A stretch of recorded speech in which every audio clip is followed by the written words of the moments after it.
Baik, assalamualaikum warahmatullahi wabarakatuh. Di sini saya akan menerangkan em, mengelola data menggunakan Smart PLS. Yang yang Smart PLS yang saya gunakan pada kesempatan kali ini Smart PLS 3. Tapi sebelum itu,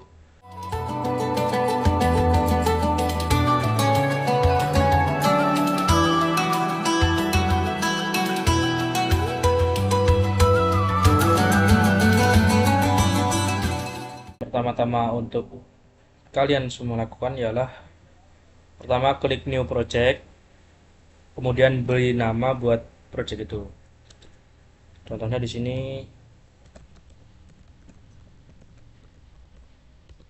ada Andika Putra UAS karena sedang mengerjakan tugas. Oke, klik di bagian yang ini yang ada tulisan double klik. Kemudian tinggal kalian cari data yang ingin kalian gunakan.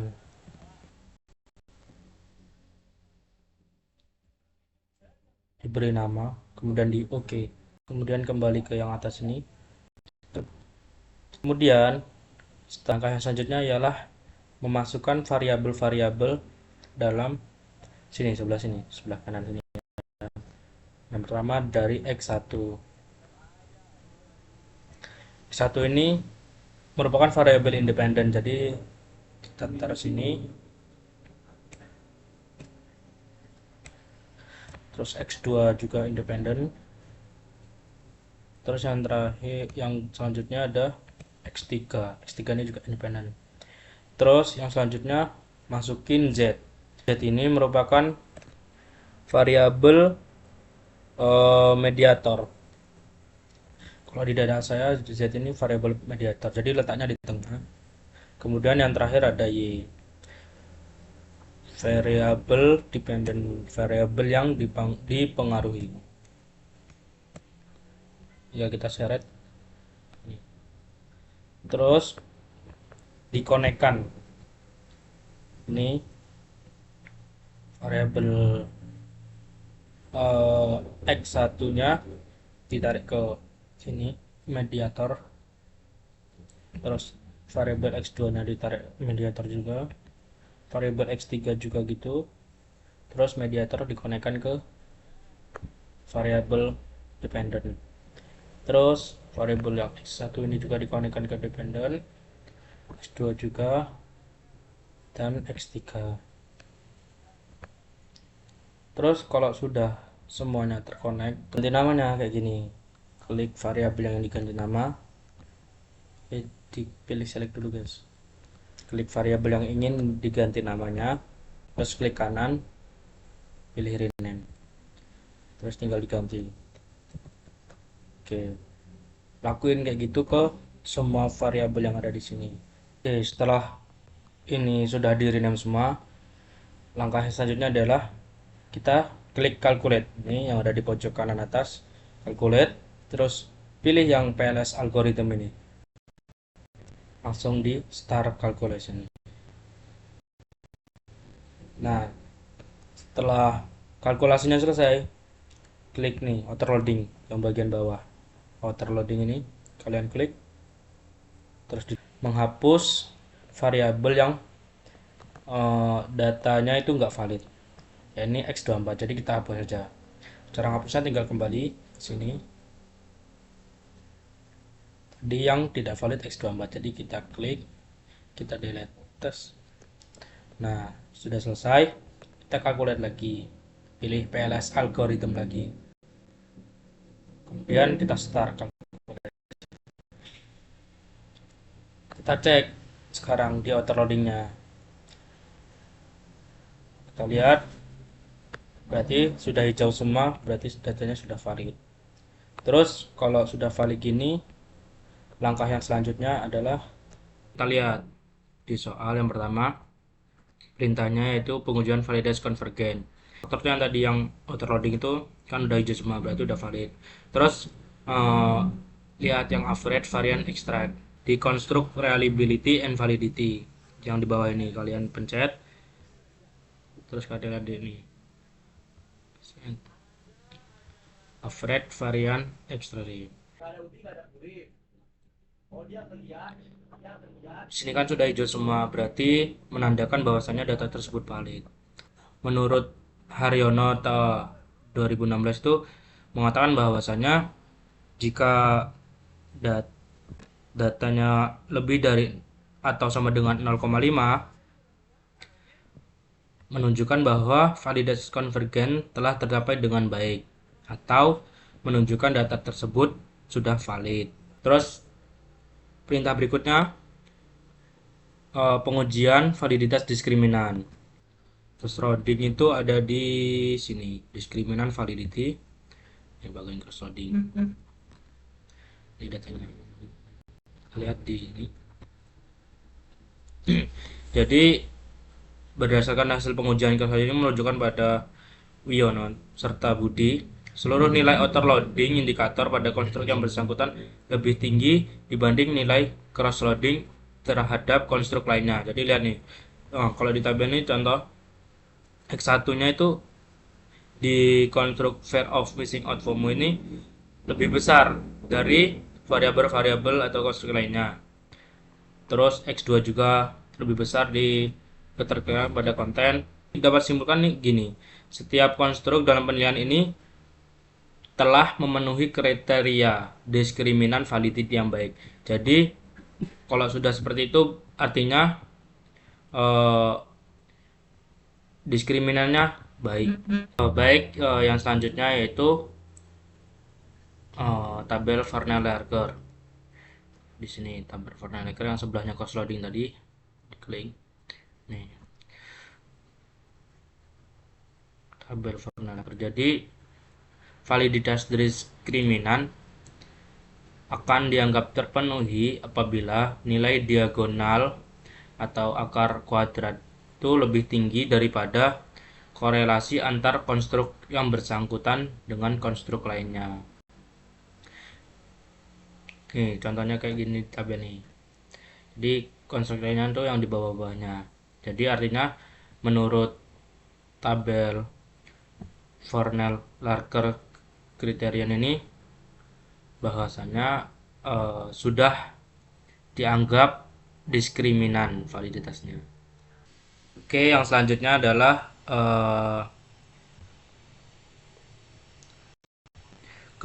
pengujian reliabilitas, yang mana dalamnya ada Cronbach's alpha dan juga composite reliability. Alpha dan composite reliability di sini, di construct reliability and validity. Kalian klik, terus ini Cronbach's alpha, composite reliability. Di sini kan udah menunjukkan hijau semua, berarti nilainya itu valid. Jadi untuk pada tabel Cronbach's alpha dan composite reliability ini gini, ketika nilainya itu lebih dari atau sama dengan 0,7, jadi nilai tersebut dianggap baik atau valid. Sementara jika nilai yang dihasilkan di bawah 0,7, berarti nilai tersebut terdapat masalah dengan konsistensi internalnya. Oke, untuk langkah selanjutnya kita lihat di soal, yakni uji model fit. Untuk uji lihat model fit, kita bisa lihat di sini model fit di sini di bawah. Yang pertama ada uji SRMR. Jadi dari hasil pengujian ini diperoleh tuh hasil SRMR-nya berapa, sebesar 0,059,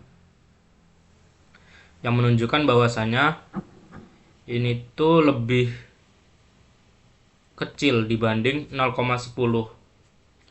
Jadi dapat disimpulkan bahwasanya hasil pengujian ini termasuk yang model fit. Terus yang selanjutnya di ULS pengujian tersebut ditemukan bahwasanya hasil nilainya 0,742. Jadi kesimpulannya pun masuk dalam model fit. Terus yang selanjutnya ada nilai DG atau geodesic distance. Hampir sama juga sama dengan di US. Dari pengujian itu ditemukan tuh, dihasilkan nilainya adalah 0,275. Jadi kesimpulannya 0,275 itu tadi termasuk dalam model fit. Terus yang selanjutnya adalah chi-square.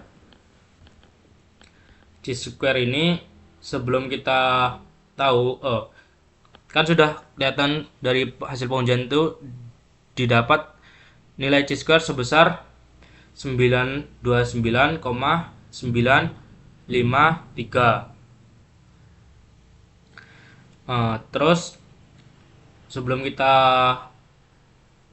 selanjutnya kita harus tahu dulu nilai DF-nya itu berapa. Jadi cara menghitung nilai DF itu kita harus tahu variabel, caranya variabel, kita lihat variabel kita itu jumlahnya ada 21 variabel. Terus tadi dihapus 1, jadi tinggal 20. Terus masuk ke rumus chi-square, yang mana chi-square itu rumusnya dikurang 1, jadi hasil akhirnya ada 19. Nah, nilai dengan tingkatan yang signifikan 0,5, maka diperoleh nilai chi-square tabel DF adalah 30,144. Jadi nilai chi-square yang 929,953 itu kan menunjukkan bahwasanya lebih besar daripada 30,144. Maka dapat disimpulkan bahwasanya 929,953 ini memiliki nilai yang signifikan. Begitu. Terus yang selanjutnya itu adalah nilai NFI sebesar 0,860 yang menunjukkan bahwasanya 0,860 ini mendekati angka 1. Jadi menurut Santoso dan Raharjo, ketika angka tersebut bernilai mendekati angka 1, demikian NFI dapat dikatakan fit. Nah, seperti itu. Terus yang selanjutnya adalah chi-square. Kita kembali ke PLS dulu. Untuk melihat chi-square caranya, kalian klik calculate yang ada di atas, kemudian pilih ini PLS predict, start calculation di LV prediction summary yang di bawah ini. Ini chi-square-nya.